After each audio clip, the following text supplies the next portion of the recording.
समय की बात है। एक गरीब विधवा अपने पुत्र जॉनसन के साथ रहती थी। एक दिन जॉनसन मेले में गाय बेचने गया। वहां एक आदमी को उसने जादुई बीन्स के बदले गाय बेच दी। घर पहुंचकर जॉनसन ने बीन्स को बगीचे में बो दिया। अगली सुबह जॉनसन ने एक बड़ी सी बीन्स की बेल देखी जो कि आसमान छू रही थी।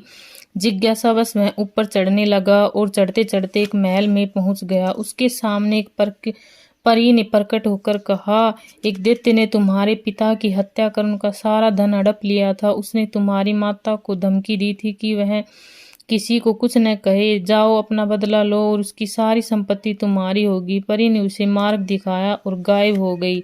जॉनसन दैत्य के महल पहुंचा। वहां उसे एक स्त्री मिली जिसने उसे रहने की जगह और भोजन दिया। जॉनसन ने उससे विनती की कि वह दैत्य के आने से पहले तंदूर में छिपा दे। जब दैत्य महल पहुंचा और भोजन करने के बाद गरजते हुए बोला, मेरी मुर्गी लाओ, अंडा दो। दैत्य ने गरज कर कहा और मुर्गी ने सोने का अंडा दिया। काफी देर तक दैत्य मुर्गी के साथ अपना मन बहलाता रहा और फिर सो गया। जॉनसन ने मौका देखकर मुर्गी उठाई और भाग गया। सकुशल घर पहुंचकर उसने अपनी मां को मुर्गी दिखाई और कहा, अंडा दो। उसने कहा और मुर्गी ने उसकी इच्छा अनुसार बहुत से सुनहरे अंडे दिए। उन अंडों को बेचकर वे जल्दी ही अमीर हो गए। कुछ महीनों बाद जॉनसन फिर से बीन्स की लता पर चढ़कर महल पहुंचा। वहां पहुंचकर उसने दैत्य की पत्नी से आश्रय और भोजन मांगा।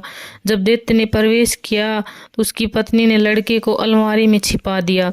अपना भोजन समाप्त कर दैत्य सोने के सिक्के से भरे थैले से अपना मन बहलाते हुए वहीं सो गया। जॉनसन ने धीरे से थैले चुराए और घर लौटकर अपनी मां को वे थैले दे दिए। उन्होंने एक नया घर खरीदा और खुशी से रहने लगे। कुछ वर्षों बाद जॉनसन फिर से उस महल में पहुंचा और उस स्त्री को अपनी बातों में उलझाकर फिर से महल में प्रवेश कर लिया। अब की बार दैत्य ने अपना जादुई बाजा मंगवाया। उसने बाजे को गाना सुनाने का आदेश दिया। बाजे से मधुर गीत निकलने लगा जिन्हें सुनते सुनते उनकी आंखें लग गई।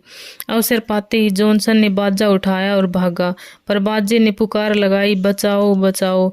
दैत्य जाग गया और जॉनसन के पीछे भागा। जॉनसन जल्दी जल्दी लता से नीचे उतरा और कुल्हाड़ी लेकर उसने लता काट डाली।